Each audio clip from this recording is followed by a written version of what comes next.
Know that you're here. And thank you, Reverend Vaughn and Reverend Mike, for keeping this show on the road, having services in your home. Why not?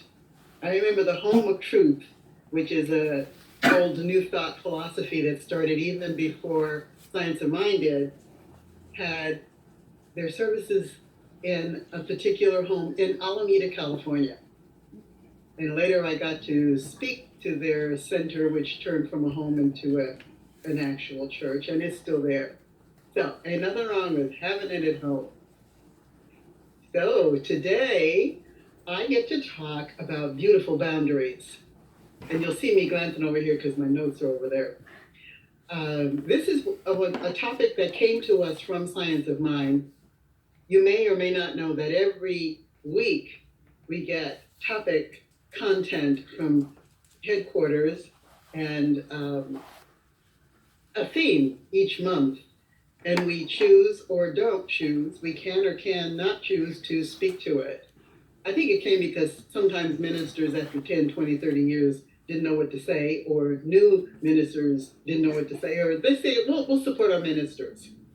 So I'm telling you that because this is a topic that I'm still working on. Sometimes I've been there, done that, and I come from that place with you. Look, I know this, I've been there, let me tell y'all. But this one, the let me tell y'all is, okay, this is, I'm still working on it, but I have some ideas about it, and some experts have given expert input into it. And then there's my personal experience. So, beautiful boundaries. I entitled it Beautiful Boundaries because I think that boundaries are so important. I was talking once to someone who was dear to me when I was living in California, and she was just a ragged. And the truth is, she was always ragged. And the truth is, she was the only one in my circle who would call me to rag. I had friends who did that and so on. But she was a cousin, and I liked her, and I wanted to continue in relationship with her. But the ragging was getting me down. You know how when people put out negative energy, if you don't have good shields, can go directly into you and drain you of your life. I call it your life force. Because by the time I finish hearing somebody rag on whatever it is they're ragging on, I'm tired, I want to go to bed. My life force is at a low ebb. So finally, I told my friend, I love you, I do, but girl, I just can't do an hour on the phone of you complaining about the chef in the kitchen and the whatever she chose to complain. I said, I can't do it. I said, I hear that you got some issues, but I can't do this all the time. So I said, here's what I can do. I can do a little bit, I can give you 10, 15 minutes in the beginning of the conversation. Then we have to talk about something else. And she was like, but you're my good friend. I'm supposed to be able to dump on you. If I can't dump on you, who can I dump on? And I was like, I don't know. That's not my problem. That's your problem. You have to figure that out. I just got to tell you, I am not the one. Now, I have had people get very angry with me for drawing that boundary. And I've lost friends as a result of it. Either they got angry and they stopped talking to me, or I just stopped taking their phone calls. When I moved to Seattle, I admitted, this is so bad. I admitted, I told you I'm working on this. I admit that there were 3 people I never spoke to again. And I was so happy. Because I tell you, I didn't have the nerve to tell them, this kind of conversation is not working for me. And they each had their own separate issues, but the point was it was always issues. But I don't know why I should do this. Well, something was driving me. And when our boundaries are not there, they leave us open to being victims. They leave us open to being used, misused. We don't have boundaries and we don't say, look, here's a line and you can't cross it. We don't have that, then people will be crossing these lines all the time. And as I mentioned before, this boundary crossing, getting into our peace and our space is depleting. It's energetically depleting. It's spiritually depleting. It's mentally depleting. It's heartfully depleting. Everything goes down depending on how long and how much you allow this to happen. I had one dear friend whose husband liked to rant and rave at dinner. And he particularly liked to, I guess, fuss at her specifically. I had to think about that one. Part of it was him fussing at her. She didn't do this, she didn't do that, or the world or whatever. But whatever it was impacting on her ability to enjoy dinner. I said, take your dinner and go into another room. You have your own bedroom. He doesn't even come into it, with that kind of a thing. I said, take your dinner, go to the bedroom and close the door. You get to do that. You can do that. She was like, just leave the table at dinner time? I said, because you can't control him. So she did. She took her little dinner, put it on a tray, sashayed off into her bedroom, closed the door, turned on the television because she liked to watch her particular programs, which were not his, and enjoyed her dinner. He never changed. She enjoyed dinner in her bedroom. She drew a boundary. Sometimes we have to change when our boundaries are being crossed. So this exercise we just did is very relevant to managing our boundaries. It takes a certain amount of authenticity if you're going to manage it directly. And it also takes a bit of skill. This I know well because I'm still working on that skill. It takes a bit of confidence and knowing that all is well and unfolding as it should. That we can do this, that you can do this. Sometimes people just don't know that they've crossed the boundary, and they also don't know the impact they're having. So sometimes it helps to just say, can I tell you something? This going on and on and on about what happened to you yesterday at the office, every yesterday at the office, it doesn't help our friendship. I don't know what to do with it. I'm not sure what your intention is in telling me all of this. And what I have found is frequently they just wanted to dump and they thought I was a good place to dump. I'm a CASA, as you know, a court-appointed advocate for foster children, kids in the foster care system. And I had a situation where I was unhappy with everything that was happening on this case, which is not unusual. These children, once they get into foster care, it's usually not a happy story. There's always drama and issues, and the CASA has to kind of work with this to try to make it better. And I was very frustrated. I went into my CASA supervisor and I said, and they this and they that and they this and they that and they this and they that and they this and that. I just had a little dump fit. Just dumped it all in her lap. She was a new supervisor for me and to the organization. And she looked at me, and I don't remember exactly what she said, but she looked hurt. And she said something to the effect of, I didn't do it. Why are you dumping all of this on me? Mm-hmm. I don't need this. Well, she didn't. She had 40 other casas to supervise who all had cases with issues. In my mind, she's my supervisor. I get to dump because as a casa, we couldn't talk to anybody else about our cases. So I thought the only person we can tell the truth to is our casa supervisor. And she said, not that truth. I was like, oh. And I felt so bad because she's really a really nice person. And she was new and I liked her and I didn't want to ruin her day. I just thought that part of her job was to hear me dump. Now that she's explained that boundary, I was like, oh, I come to you for ideas and strategies, not to dump my frustration. I can do that, no problem. So I never dumped on her again and it was fine. Who did I dump on? Well, nobody. I just had to suck it up, figure out how to get through it.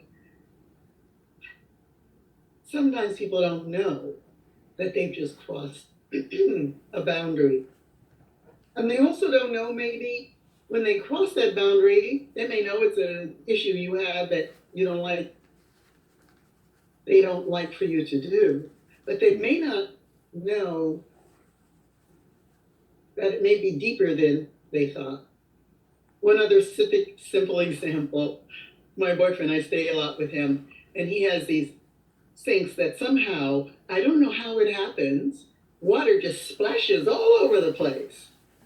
And I didn't notice it because I'm just doing whatever I'm doing, washing the dishes or whatever, my face or brushing my teeth, and water splashes all over. Well, with the materials he has, the water stays and it stains. And he doesn't like that. Well, initially I'm like, it's water, just wipe it out. Long story short, I realized it's important to him to not have water stains all over everything. I frankly didn't care, but he did. So it was a little simple, tiny boundary that I could easily fix. All I had to do is just wipe everything down once I finished splashing water all over everything. First I have to notice a splash, and then wipe it down. Just a simple, small boundary to keep peace in the family. That is okay.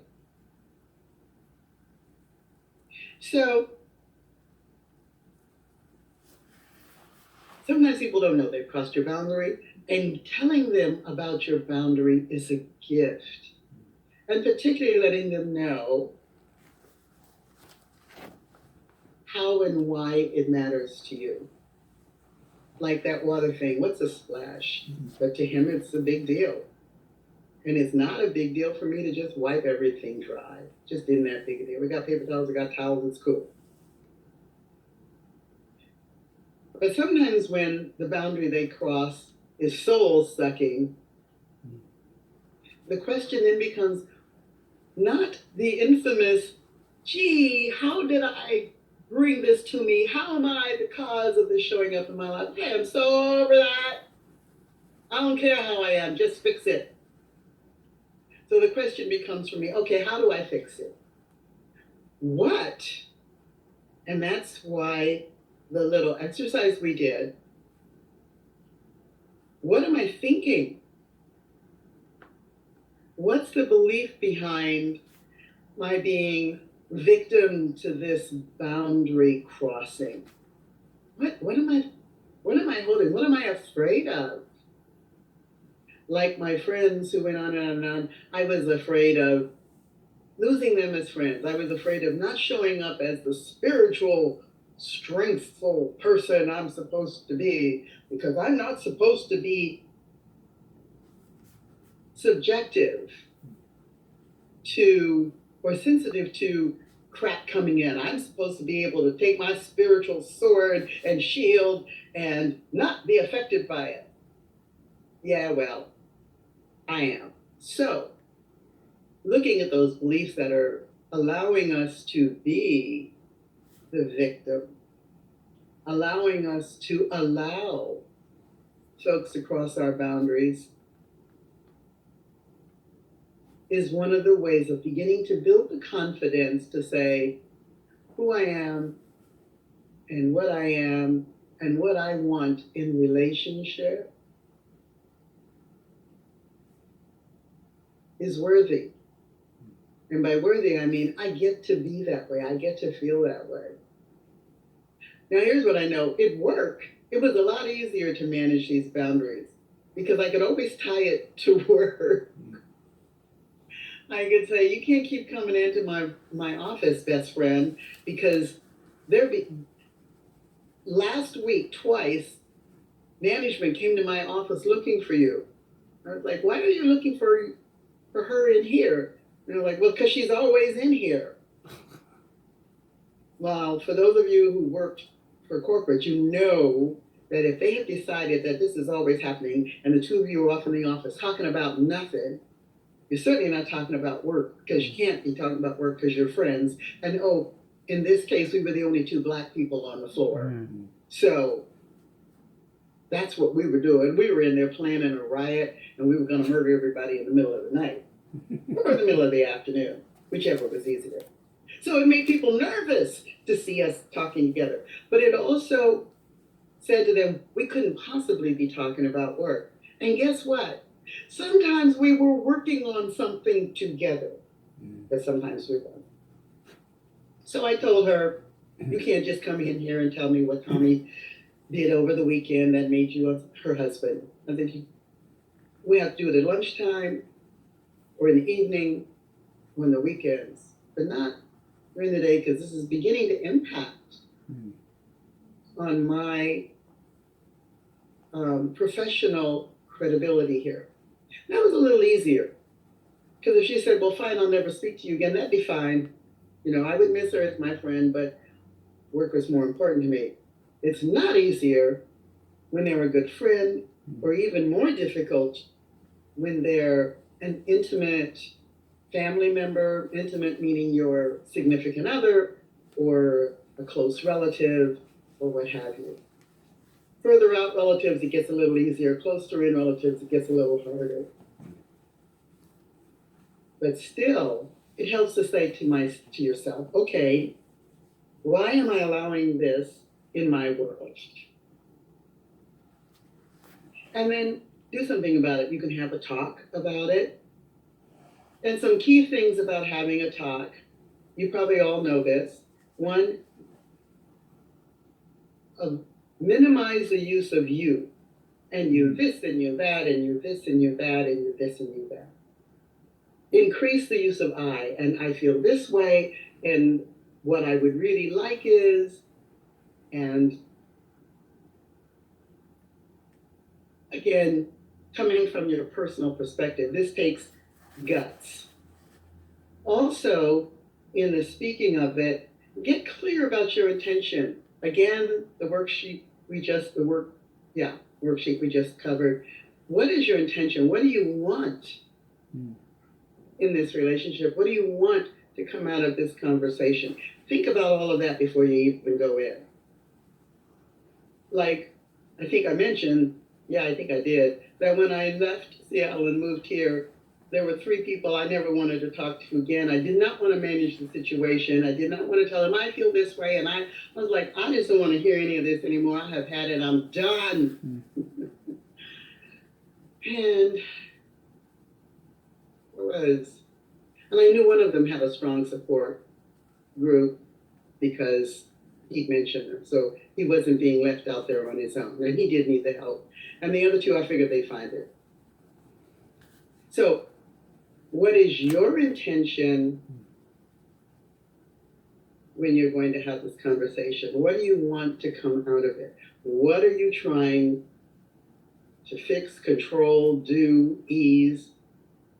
And if it's in the realm of fix and control, good luck with that. As I said, sometimes people don't know they're crossing your boundaries. And sometimes, my friends, they don't care. This is where they want to dump, and you get to be the dumpy. In which case, then, don't answer those phone calls. Don't even make those phone calls. Except maybe, if it's someone dear to you, to say, hi, I love you. Okay, gotta go, bye. So,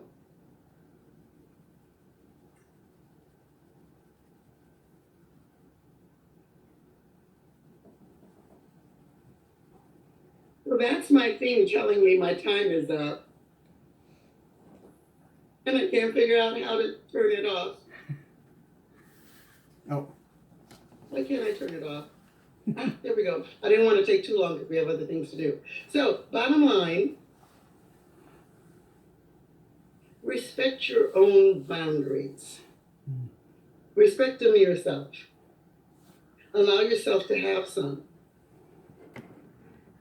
If somebody is ruining your dinner hour, take your little dinner and go into the next room, however that shows up for you.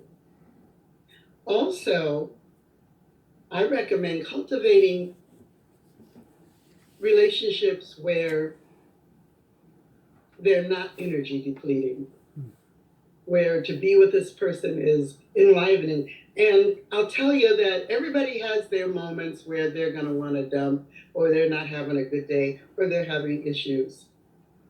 I remember calling up one person once because I was really depleted and she was in the same place. And so that was, I was like, okay, this is not helping. I'm going to have to do something else. I'll go meditate or go for a walk or listen to some music, because evidently Cheryl and I are in the same place. So this is not good. But cultivate people where you do have the relationship where you go in there like they got pom-poms ready. They're like, you can do this. It's okay.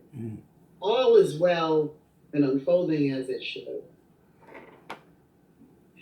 So again, having no boundaries equals being a victim. So it's okay to say, you just crossed the line, my line, I can't do this with you. Also, where appropriate and where you feel you can do that, have a chat with them. Sweetie, can I tell you something? Doesn't always work for me when you rag on everybody in our circle. And especially people I don't even know, etc. Here's, what I'd like is if we can, talk about your sewing or your painting or your house decorating or the tomato plants. And finally, recognize that you can't always change other folks, but you can definitely change yourself.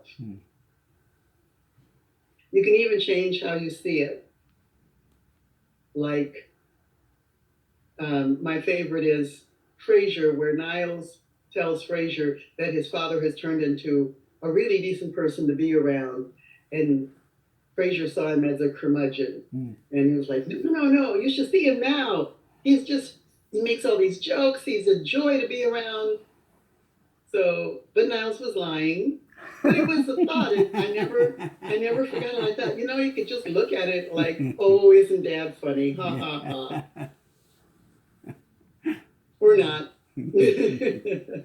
But if we can change our perspective and maybe get into the shoes or the experience of this person, we could have more compassion when we tell them, you've crossed my boundary. So there you have it. As I said, I'm still working on it. Haven't perfected it. And when I do, you'll be the first to know. And so it is. So it is. So now Stephanie's.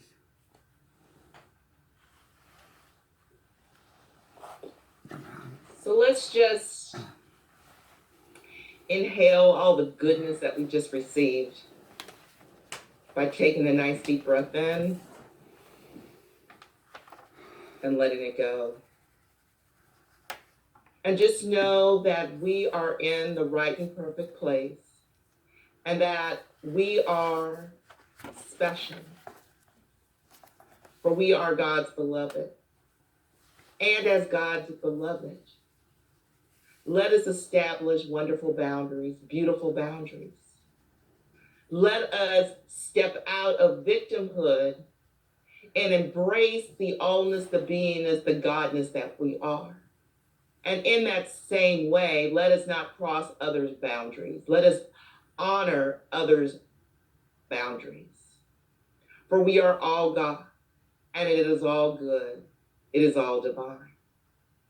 And so as we move through this life, we move through it in this place of love, in this place of grace, in this place of beauty, in this place of prosperity, in this place of abundance, in this place of just overwhelming, overcoming, just uplifting, wonderful, beautiful energy.